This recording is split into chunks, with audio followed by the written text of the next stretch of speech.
What's going on, everybody? It's Brandon here with Roadrunner Sports, and today we are going live with the HOKA ONE ONE Rincon 2. I don't have the shoe. All right, but today we will be joined by my good friend Theo. He is a fit expert at Roadrunner Sports, and he's been serving the community for a long time. And he's been testing this shoe out for the past couple of weeks, so once he jumps in on the live, we're going to admit him, and we're going to start talking about the shoe. We did film the review of this shoe this morning, which was exciting. It was my first look at the shoe, and I was quite jealous. I wanted to run in it.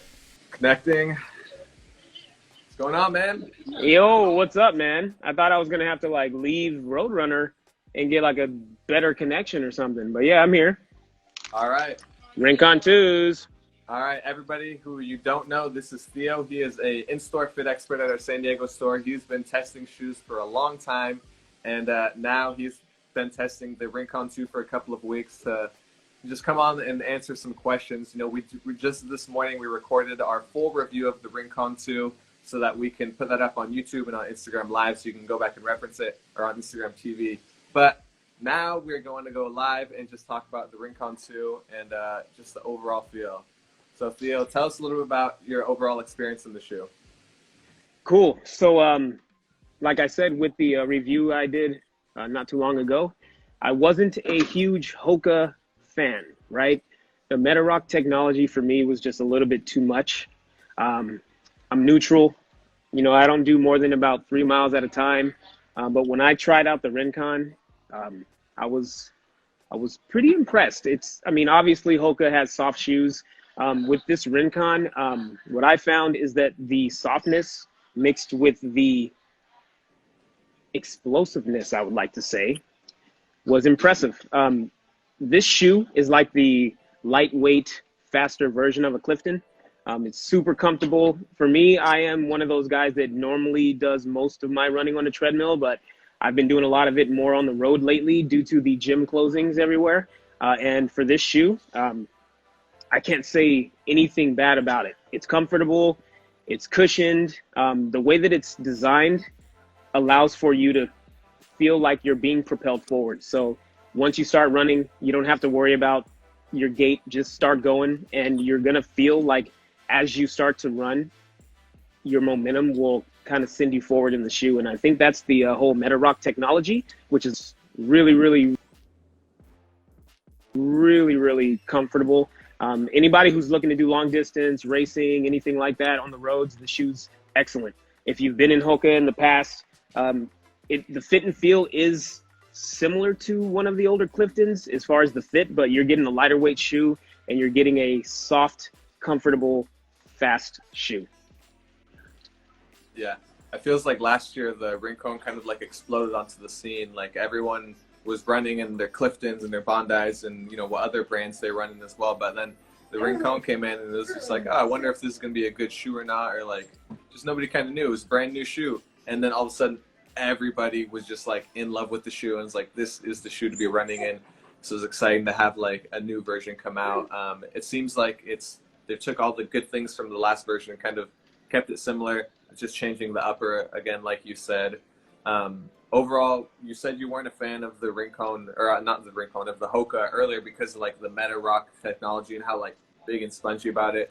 What about the Rincon made you kind of change your mind and want to give HOKA a shot if you weren't wanting to in the past? Well, honestly, it was the fact that the Metarock technology in this shoe isn't as aggressive, because I was gifted a pair of Cliftons, tried running them. I did 3 to 4 miles, and I just couldn't. For me, it felt like it was changing the way that I moved.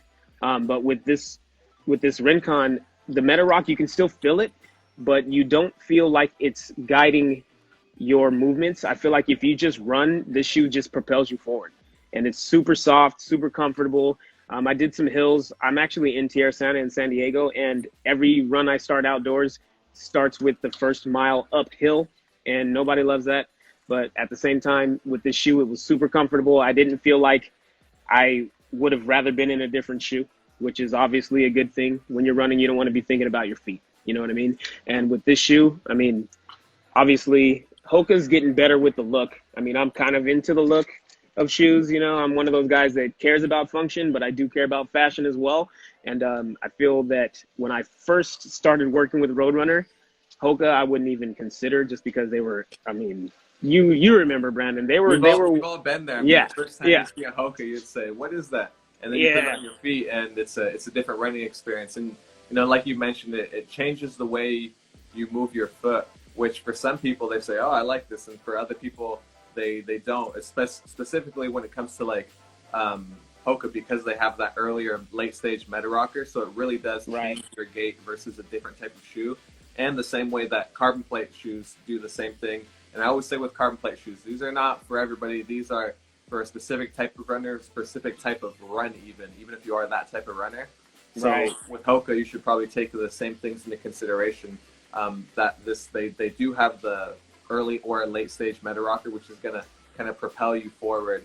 Right. And I think everyone can learn from your experience a little bit that not every shoe is going to work out perfect for everybody, but the Rincon, because it is that lightweight, it is that super breathable up top. It doesn't have like a ton of upper, which is good.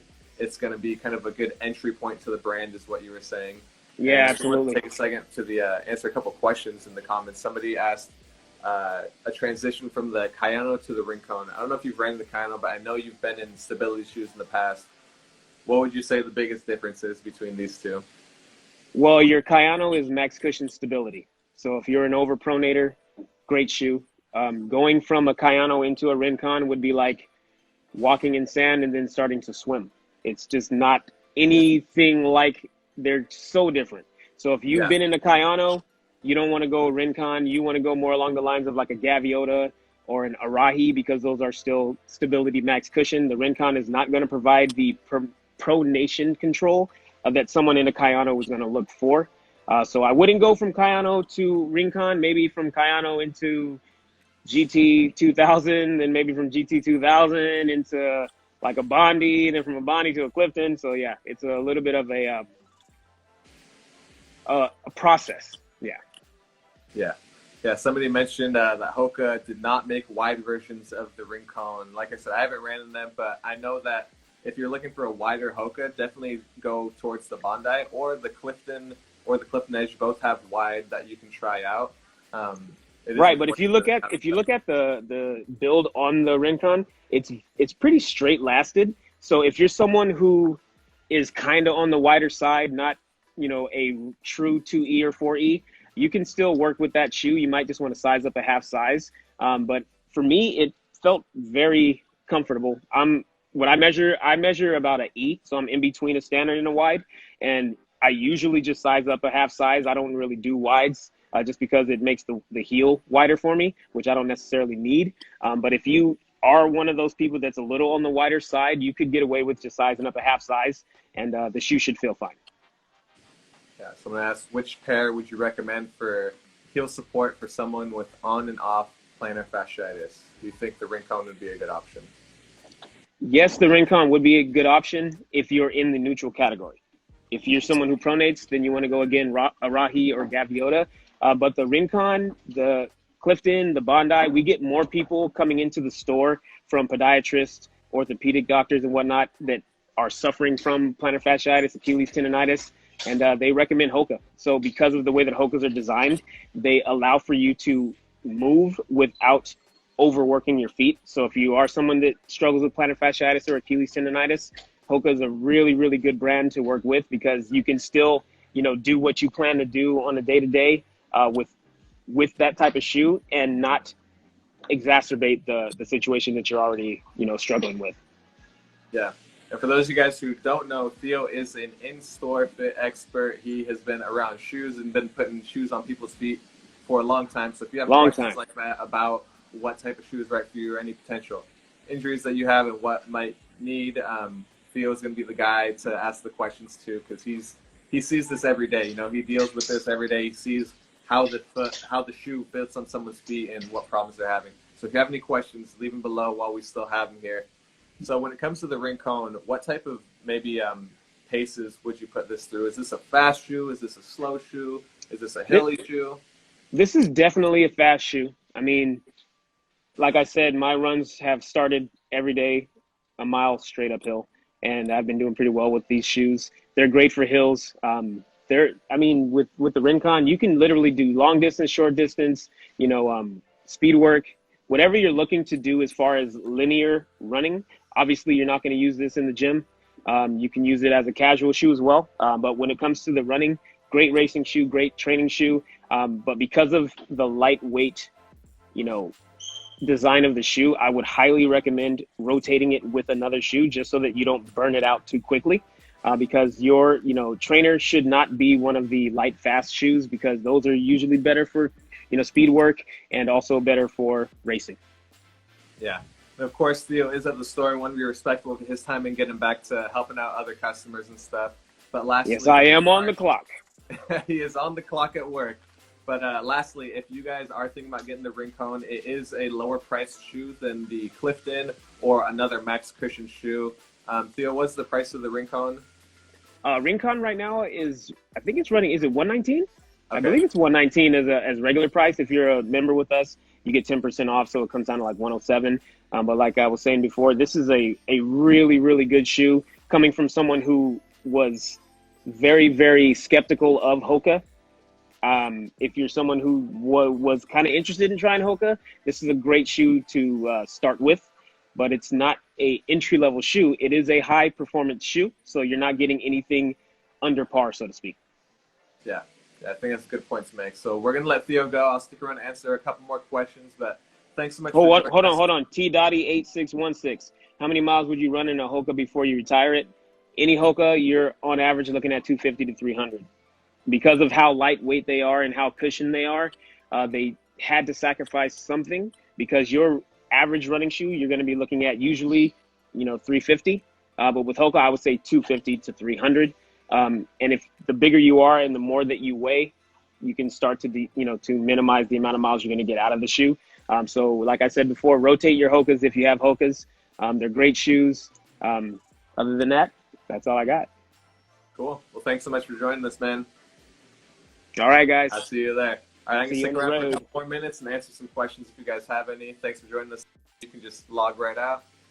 All right, well, there was Theo. He had to join us real quick. He is at the store right now helping customers and whatnot, but he did run in the Rincon 2. He's been running in it. We did our full review this morning, so if you have any questions, I can help supplement some questions from the Rincon 2, but that video should be live maybe next week or the week after, but it's coming soon. It's already nice and done up, but yeah, if nobody has any questions on the Rincon 2, you can go ahead and check it out. Browse online and, check it out. Other than that, I guess that's all we have for you today. Thanks so much for tuning in. Tune in, obviously, tomorrow for a shoe review on the Brooks Ghost 13. Sam did her IG Live on that yesterday, but full review is tomorrow. Next week, we are doing, I don't know, we got a lot of shoes coming out. It's a really exciting month for shoes. So thanks for tuning in, everybody. See you on the road.